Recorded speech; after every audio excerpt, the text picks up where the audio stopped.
घराच्या शांततेत टिकटिक करणारा भिंतीवरचा घड्याळाचा काटा मला नेहमीच जास्त त्रास द्यायचा. माझे लग्न होऊन 4 वर्षे झाली होती, पण माझा नवरा रोहन त्याच्या स्वतःच्या बिझनेसमध्ये इतका व्यस्त असायचा की त्याला माझ्यासाठी वेळच मिळत नव्हता. सकाळी घाईघाईत निघून जाणे आणि रात्री उशिरा थकलेले चेहरे घेऊन परत येणे हे आमचे रोजचे रुटीन झाले होते. मोठ्या घरात एकटी बसून राहणे, मोबाईल स्क्रोल करणे आणि स्वतःच्याच विचारात हरवून जाणे यामुळे मला कंटाळा आला होता. एक दिवस मी ठरवले की अशा प्रकारे स्वतःला उदास ठेवण्यात काहीच अर्थ नाही. स्वतःला कुठेतरी व्यस्त ठेवण्यासाठी आणि मानसिक फ्रेश वाटण्यासाठी मी जवळच्याच एका मॉडर्न जिममध्ये मेंबरशिप घेतले. जिममध्ये माझा पहिला दिवस होता. मी टी-शर्ट आणि ट्रॅक पॅन्ट घालून जिमच्या पायऱ्या चढले. तिथे असलेल्या मोठ्या चकचकीत उपकरणाचा आवाज, धावणारी लोक आणि चारी बाजूला असलेले आरसे पाहून मी थोडी गोंधळले होते. कोणती एक्सरसाइज कशी करायची हे मला नीट समजत नव्हते. मी ट्रेडमिलजवळ उभी राहून ते कसे ऑपरेट करायचे याचा अंदाज लावत होते. हाय, नवीन आहात वाटते, मी मदत करू का? एक शांत आणि धीर गंभीर आवाज माझ्या कानावर पडला. मी मागे वळून पाहिले. समोर एक उंच, सुदृढ बांध्याचा आणि अतिशय हसरा चेहरा असलेला तरुण उभा होता. त्याच्या अंगावर जिमचा पर्सनल ट्रेनर असा टी-शर्ट होता. मी आदित्य, या जिमचा हेड ट्रेनर. त्याने अगदी आपुलकीने हात पुढे करत स्वतःची ओळख करून दिली. मी अनन्या. मी थोडीशी संकोचित उत्तर दिले. वेलकम अनन्या. पहिल्या दिवशी जास्त ताण घ्यायचा नाही. चला, मी तुम्हाला बेसिक वॉर्मअप आणि जिमच्या मशीन समजावून सांगतो, आदित्यने आदरयुक्त स्वरात सांगितले. त्याच्या बोलण्यात एक वेगळाच विश्वास होता. त्याने मला ट्रेडमिलवर कसे चालायचे, स्पीड कसा कंट्रोल करायचा हे अगदी सोप्या भाषेत समजावून सांगितले. वॉर्मअप करताना माझे पाश्चर योग्य आहे की नाही याकडे त्याचे पूर्ण लक्ष होते. जेव्हा जेव्हा मी एखादी एक्सरसाइज चुकवायचे तेव्हा तो अगदी शांतपणे, कोणत्याही घाईशिवाय ती दुरुस्त करून द्यायचा. दिवस निघून जात होते. हळूहळू जिममध्ये जाणे हा माझ्या रोजच्या आयुष्याचा एक महत्त्वाचा भाग बनला होता. घरातल्या एकटेपणापेक्षा मला जिममध्ये घालवलेला तो 1-1.5 तास जास्त आनंददायी वाटू लागला. पण या सगळ्या बदलामागे जिमपेक्षाही जास्त आदित्यचे व्यक्तिमत्व होते, हे मी स्वतःशी नाकारू शकत नव्हते. आदित्य इतर ट्रेनरपेक्षा खूप वेगळा होता. तो फक्त वर्कआउट सांगून निघून जात नसे, तर वर्कआउट दरम्यान माझी तब्येत कशी आहे, मी थकले आहे का, या सगळ्या लहान सहान गोष्टींची काळजी घ्यायचा. अनन्याजी, आज तुम्ही थोडे अपसेट दिसताय. सगळे ठीक आहे ना? वर्कआउटच्या मध्येच पाण्याचा शेप घेताना आदित्यने एकदा मला सहज विचारले. त्याचा हा प्रश्न ऐकून मी क्षणभर थबकले. घरात रोहनने मला कित्येक महिन्यात असा प्रश्न विचारला नव्हता. मी रोज काय अनुभवते हे कोणालाच पडलेले नव्हते. पण आदित्यने माझ्या चेहऱ्यावरचे सूक्ष्म भावही अचूक ओळखले होते. नाही, काही नाही, बस थोडा थकवा आहे. मी हसून टाळण्याचा प्रयत्न केला. थकवा मनाचा आहे की शरीराचा? आदित्यने एक हलके स्मित करत विचारले. त्याचा तो प्रश्न थेट माझ्या मनाला भिडला. मी फक्त त्याच्याकडे पाहत राहिले. त्या दिवशी वर्कआउट संपल्यानंतरही मी बराच वेळ त्याच्याशी गप्पा मारत उभी राहिले. तो त्याच्या फिटनेस प्रवासाबद्दल सांगत होता आणि मी माझे मन हलके करत होते. आदित्यचे लक्ष देऊन ऐकणे, त्याचे ते समजूतदार डोळे आणि त्याची बोलण्याची पद्धत मला आतून खूप आवडायला लागली होती. एका संध्याकाळी डंबेल प्रेसेस करताना माझी पकड थोडी ढिली झाली. आदित्य अगदी मागेच उभा होता. त्याने लगेच पुढे होऊन डंबेल पकडले आणि मला पडण्यापासून सावरले. त्या क्षणी आमची नजरावर नजर झाली. त्याचा हात माझ्या हाताला स्पर्श करत होता. त्याच्या शरीराचा उबदारपणा आणि त्याच्या श्वासाची गती मला स्पष्ट जाणवत होती. माझ्या छातीतली धडधड एकदम वाढली. लक्ष कुठे आहे अनन्या? दुखापत झाली असती ना? तो अगदी काळजीच्या स्वरात हळुवारपणे म्हणाला. सॉरी, लक्ष नाही राहिलं, मी खाली पाहत म्हणाले. त्या स्पर्शाने आणि त्याच्या नजरेने माझ्या मनात एक वेगळीच भावना निर्माण केली होती. जी भावना कित्येक वर्षापासून माझ्या मनात झोपलेली होती, ती हळूहळू जागी होत होती. तो फक्त एक जिम ट्रेनर राहिला नव्हता, तर माझ्या एकट्या आयुष्यात एक आशेचा किरण बनू लागला होता. जिमवरून घरी आल्यावरही माझा विचार फक्त आदित्यभोवतीच फिरत होता. आरशात पाहताना मला माझ्या चेहऱ्यावर एक वेगळाच आनंद आणि लाजरी चमक दिसत होती. आदित्यचे ते काळजीवाहू रूप, त्याची हसण्याची पद्धत आणि त्याचा तो अस्पर्शित स्पर्श, सगळं काही माझ्या मनावर ताबा मिळवत होता. मला जाणीव होत होती की मी एका अशा वळणावर उभी आहे जिथे आकर्षण हळूहळू भावनांमध्ये बदलत होते. पण हे योग्य की अयोग्य याचा विचार करायची माझी अजिबात इच्छा नव्हती. मला फक्त रोज सकाळी आदित्यला भेटायचे होते आणि त्याच्या त्या काळजीभाऊ नजरेत स्वतःला शोधायचे होते. त्या दिवसाच्या प्रसंगानंतर माझ्या आणि आदित्यच्या नात्यात एक अदृश्य पण गतिमान बदल झाला होता. आता जिममधील तो 1 तास फक्त वर्कआउटपुरता मर्यादित राहिला नव्हता. मी रोज सकाळी उठल्यापासून जिममध्ये जाण्याची वाट पाहत असे. घरात पसरलेली ती शांतता, रोहनचे नसणे आणि माझे एकटेपण या सगळ्यावर आदित्यचे हसणे आणि त्याचा काळजीवाहू स्वभाव हा एकच उपाय बनला होता. आदित्यने माझ्या वर्कआउटच्या वेळा अधिक व्यवस्थित नियोजित केल्या होत्या. अनन्या, आज आपण थोडं स्ट्रेचिंग आणि रिलॅक्सेशनवर भर देऊया.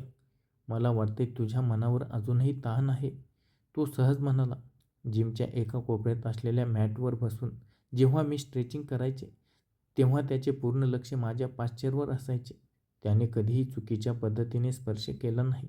पण जेव्हा जेव्हा एक्सरसाइज दरम्यान तो माझा हात किंवा खांदा नीट करण्यासाठी स्पर्श करायचा तेव्हा माझ्या मनात एक वेगळी छाया उमटायची. तो स्पर्श खूप आदरयुक्त असायचा, पण तरीही त्या स्पर्शात एक प्रकारची ऊब होती जी मला रोहनकडून कित्येक वर्षे मिळाली नव्हती. हळूहळू आमचा संवाद जिमच्या बाहेरही विस्तारू लागला. वर्कआउट संपल्यानंतर आम्ही दोघे जिमच्या कॅफेटेरियामध्ये ग्रीन टी किंवा प्रोटीन शेक घेत गप्पा मारत बसू लागलो. अनन्या, तू नेहमी इतकी विचारात का असतेस? तुझा नवरा काय करतो? एका संध्याकाळी टी घेताना आदित्यने विचारले. मी थोडा वेळ शांत राहिले आणि मग माझ्या मनातील साचलेला सगळा आव्हानात्मक पसारा त्याच्यासमोर मांडला. रोहनचे बिझनेसमध्ये व्यस्त असणे, मला मिळणारा एकाकीपणा आणि लग्नानंतरच्या आयुष्यातून गायब झालेला रोमांस, मी सगळे काही त्याला सांगून टाकले. बोलताना माझ्या डोळ्यात नकळत पाणी आले. आदित्यने अत्यंत संवेदनशीलतेने माझा हात हातात घेतला. तुला अशा प्रकारे एकटं वाटणं अगदी स्वाभाविक आहे अनन्या. प्रत्येक माणसाला प्रेमाची आणि काळजीची गरज असते. तू खूप सुंदर आणि समजूतदार आहेस. तुला दुःखात पाहणं कोणालाही आवडणार नाही. त्याच्या या शब्दाने माझ्या हृदयातील राहिलेला थोडासा बांधही फोडला. त्याच्या हातात तो उबदार स्पर्श मला प्रचंड आधार देऊन गेला. त्या क्षणी मला जाणवले की आदित्य माझ्या आयुष्यात खूप महत्त्वाचा बनत चालला आहे. काही दिवसानंतर माझ्या वाढदिवशी रोहन नेहमीप्रमाणे एका महत्त्वाच्या मीटिंगसाठी परदेशी गेला होता. मी घरात अगदी एकटी होते. मला शुभेच्छा द्यायलाही तो विसरला होता. माझे मन खूप उदास झाले होते. मी नेहमीप्रमाणे जिममध्ये गेले, पण माझा मूड अजिबात नव्हता. आदित्यने माझा चेहरा पाहताच ओळखले. आज काय झालं? इतकी शांत का आहेस? आज माझा वाढदिवस आहे आणि मी नेहमीसारखीच एकटी आहे. मी उदासपणे हसून म्हणाले. आदित्यने काही न बोलता फक्त माझ्याकडे पाहिले. वर्कआउट संपल्यानंतर जेव्हा मी बाहेर पडणार होते तेव्हा त्याने मला थांबवले. 5 मिनिटं थांबशील का? तो आत गेला आणि त्याच्या बॅगमधून एक लहानसं छानसं गिफ्ट बॉक्स घेऊन आला. Happy birthday Ananya. मला वाटलं तुझ्या या खास दिवशी तुला थोडा आनंद द्यावा. मी थक्क होऊन त्या बॉक्सकडे पाहिलं. त्यात एक सुंदर ब्रेसलेट होतं. एका अशा माणसाने मला सरप्राईज दिले होते ज्याची माझी ओळख अवघ्या काही महिन्यांचीच होती. तर दुसरीकडे ज्याच्यासोबत मी आयुष्य घालवत होते त्याला माझा वाढदिवसही आठवत नव्हता. थँक्यू आदित्य, हे माझ्यासाठी खूप मोठं आहे. माझे डोळे पुन्हा भरून आले. रडू नकोस ना, तुझ्या चेहऱ्यावर हसू छान दिसते, असे म्हणत त्याने अगदी हळुवारपणे माझ्या गालावरून वाहणारा अश्रू पुसला. त्या क्षणी आम्हा दोघांमधील अंतर पूर्णपणे मिटले होते. तो स्पर्श, ती शांतता आणि त्याच्या नजरेतील तीव्र आकर्षण यामुळे वातावरण एकदम बदलून गेले. जिमच्या त्या एकांतात आम्ही दोघे अगदी जवळ आलो होतो. त्याच्या श्वासाची गती मला स्पष्ट ऐकू येत होती. माझ्या हृदयाची धडधड वाढली होती. आदित्यने माझा हात त्याच्या हातात घट्ट धरला आणि म्हणाला, मला माहिती आहे की हे सगळं कठीण आहे, पण मी स्वतःला तुझ्यापासून दूर ठेवू शकत नाही अनन्या. त्याच्या या प्रेमाच्या अप्रत्यक्ष कबुलीने माझ्या मनातील सर्व संभ्रम क्षणात बाजूला सारले. मी त्याच्या खांद्यावर डोके टेकवले. त्या घडीला मला कोणत्याही नियमाची, समाजाची किंवा भविष्याची भीती उरली नव्हती. मला फक्त आदित्यचा सहवास आणि त्याचे प्रेम हवे होते. आम्ही दोघेही एका नात्यात अडकत चाललो होतो, जिथून मागे फिरणे आता जवळपास अशक्य झाले होते. पण हे हळूवार वाढणारे आकर्षण आणि ही जवळीक पुढे काय वळण घेणार होती याची मला कल्पनाही नव्हती. आदित्यच्या त्या प्रेमाच्या कबुलीनंतर माझ्या आयुष्याला एक नवेच वळण मिळाले होते. माझ्या मनात साचलेला विचारांचा गोंधळ आणि अपराधीपणाची भावना एका बाजूला होती, तर दुसऱ्या बाजूला आदित्यकडून मिळणारा अमर्याद प्रेम आणि सन्मान होता. रोहनसोबतच्या नात्यात मी फक्त एका अनोळखी माणसासारखी जगत होते, पण आदित्यसोबत असताना मला मी जिवंत असल्याचा भास व्हायचा. काही दिवसानंतर जिममध्ये एका विशेष ट्रेनिंग सेशनचे आयोजन केले गेले होते. योगायोगाने त्या दिवशी मुसळधार पाऊस पडत असल्यामुळे जिममध्ये इतर सभासदांची उपस्थिती अगदी नगण्य होती. बाहेरील पावसाचा अंदाज आणि जिममधील मंद प्रकाश यामुळे वातावरण अधिकच गंभीर आणि भावूक झाले होते. आदित्यने मला पर्सनल सेशन एरियामध्ये नेले. आज आपण वर्कआउटपेक्षा थोडे रिलॅक्सेशन आणि मेडिटेशन करूया, आदित्य हळुवारपणे म्हणाला. मी मॅटवर शांतपणे बसले. आदित्य माझ्या शेजारी आला आणि त्याने मला हलक्या हाताने गाईड करायला सुरुवात केली. त्याचे शब्द, त्याचा आवाज आणि त्याची उपस्थिती यामुळे माझे मन पूर्णपणे शांत झाले होते. मेडिटेशन संपल्यानंतर मी डोळे उघडले तर आदित्य अगदी माझ्या जवळ बसून फक्त माझ्याकडेच पाहत होता. काय झालं आदित्य? मी थोड्या संकोचाने विचारले. काही नाही, तू जेव्हा शांत असतेस ना तेव्हा खूप सुंदर दिसतेस, तो मनापासून म्हणाला. त्याच्या या वाक्याने माझ्या चेहऱ्यावर लाजेची लाट पसरली. आदित्यने हळूच पुढे होऊन माझा हात हातात घेतला. यावेळी त्याच्या स्पर्शात एक वेगळीच तीव्रता होती. त्याने माझ्या हाताची बोटे स्वतःच्या बोटात गुंफली. अनन्या, मला माहिती आहे की तू एका नात्यात अडकलेली आहेस, पण माझ्या भावना तुझ्यासाठी खूप खऱ्या आहेत. मला तुला दुःखात पाहवत नाही. आदित्यच्या आवाजात एक प्रकारची आर्तता होती. मी त्याच्या डोळ्यात पाहिले. तिथे मला कोणताही स्वार्थ दिसला नाही. दिसली ती फक्त माझ्याबद्दलची काळजी आणि प्रेम. मी स्वतःवरचा ताबा गमावून बसले. मी हळूच माझे डोके त्याच्या छातीवर ठेवले. त्याच्या हृदयाचे ठोके मला स्पष्ट ऐकू येत होते. आदित्यचे हात माझ्या पाठीभोवती विळखा घालत मला अधिक जवळ ओढू लागले. पावसाचा जोर वाढला होता आणि वीज गेल्यामुळे जिममध्ये अचानक अंधार पसरला. फक्त खिडकीतून येणारा धुसर प्रकाश आमच्यावर पडत होता. त्या एकांतात आणि अंधारात आमच्यातील सर्व सीमा ओलांडल्या गेल्या. आदित्यने माझा चेहरा त्याच्या हातात धरला आणि अगदी हळुवारपणे माझ्या कपाळावरचे चुंबन घेतले. त्या स्पर्शाने माझ्या शरीरात एक सरसरून लहर उमटली.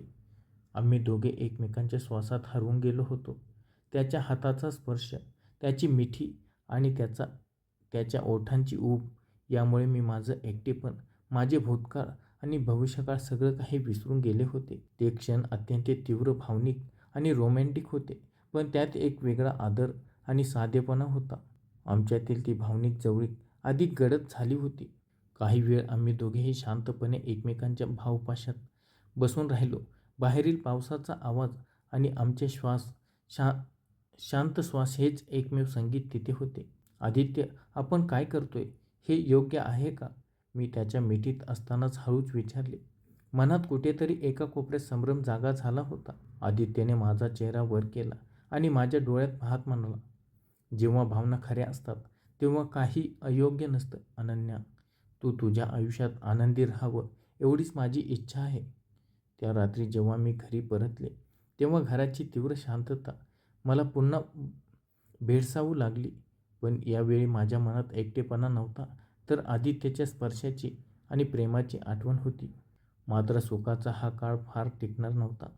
रात्री अचानक रोहनचा फोन आला. अनन्या, माझ्या परदेशातील प्रोजेक्ट संपला आहे. मी पुढच्या आठवड्यात कायमचा भारतात परत येतोय. आता आपण एकत्र जास्त वेळ घालवू शकू. रोहनचे हे शब्द ऐकून माझ्या पायाखालची जमीनच सरकली. मी फोन हातात धरून सुन्न उभी राहिले. एका बाजूला माझा नवरा, ज्याच्यासोबत माझे कायदेशीर नाते होते, आणि दुसऱ्या बाजूला आदित्य, ज्याच्याशी माझे भावनिक आणि रोमॅन्टिक नाते जोडले गेले होते. मी एका अशा वळणावर येऊन ठेपले होते जिथे मला एक अत्यंत कठीण निर्णय घ्यायचा होता. नात्याचा हा गुंता आता कोणत्या दिशेला जाणार होता? रोहनचा फोन आल्यापासून माझी प्रत्येक रात्र अस्वस्थतेत जात होती. घरातली ती शांतता आता मला गुदमरल्यासारखी वाटू लागली होती. एका बाजूला माझे 4 वर्षाचं लग्न होतं, ज्यात प्रेम आणि सहवास नव्हता, पण कायद्याची आणि समाजाची एक वीण होती. तर दुसऱ्या बाजूला आदित्य होता, ज्याने माझ्या आयुष्यातील सर्वात कठीण काळात मला प्रेमाची ओढ दिली, माझी काळजी घेतली आणि मला जगण्याचा नवा अर्थ समजावून सांगितला. रोहन भारतात परतण्याचा दिवस जवळ आला होता. मला जाणीव होती की आता हे गुपित जास्त काळ टिकू शकत नाही. आदित्यला अंधारात ठेवणे आणि स्वतःच्या भावनाशी प्रतारणा करणे मला पटत नव्हते. मी आदित्यला भेटायचे ठरवले. जिमच्या शेजारी असलेल्या एका शांत कॅफेमध्ये आम्ही दोघे भेटलो.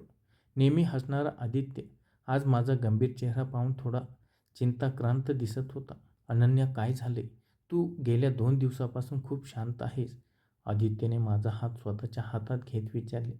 मी खोल श्वास घेतला आणि रोहन भारतात परत असल्याचे त्याला सांगितले. रोहन कायमचा परत येतोय. आदित्य, आता नात्याचा हा खेळ मी अधिक काळ चालू ठेवू शकत नाही. मला एका निर्णयावर यावंच लागेल. माझे हे शब्द ऐकून आदित्य काही वेळ स्तब्ध झाला.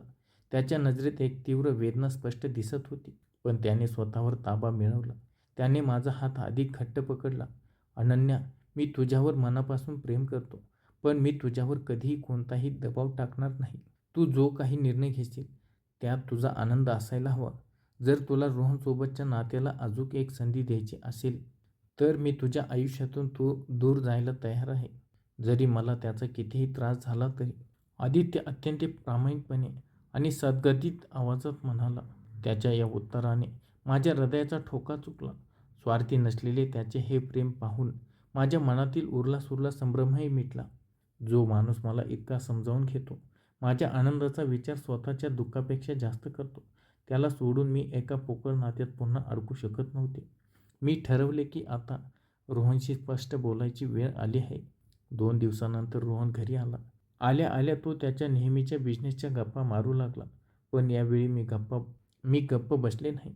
मी त्याला हॉलमध्ये बसवले आणि अगदी शांतपणे पण ठाम स्वरात बोलायला सुरुवात केली. रोहन, आपल्याला एकमेकांशी बोलण्याची खूप गरज आहे.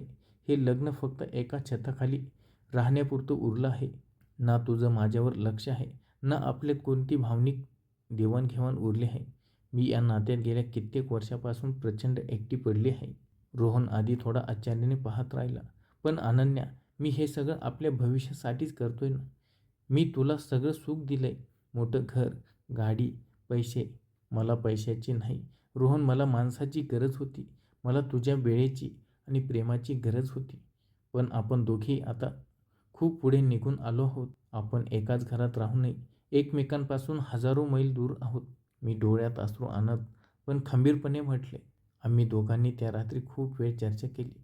रोहनलाही हळूहळू जाणीव झाली की त्याने नकळत मला किती अंतर दिले होते आणि आता हे नाते पूर्वीसारखे पुरवत होते.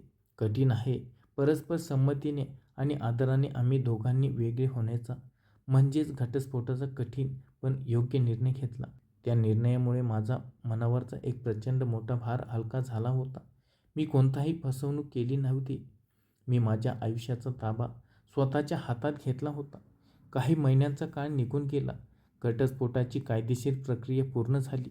मी रोहनचे घर सोडले आणि शहराच्या दुसऱ्या भागात एक छोटेसे स्वतःचे घर भाड्याने घेतले.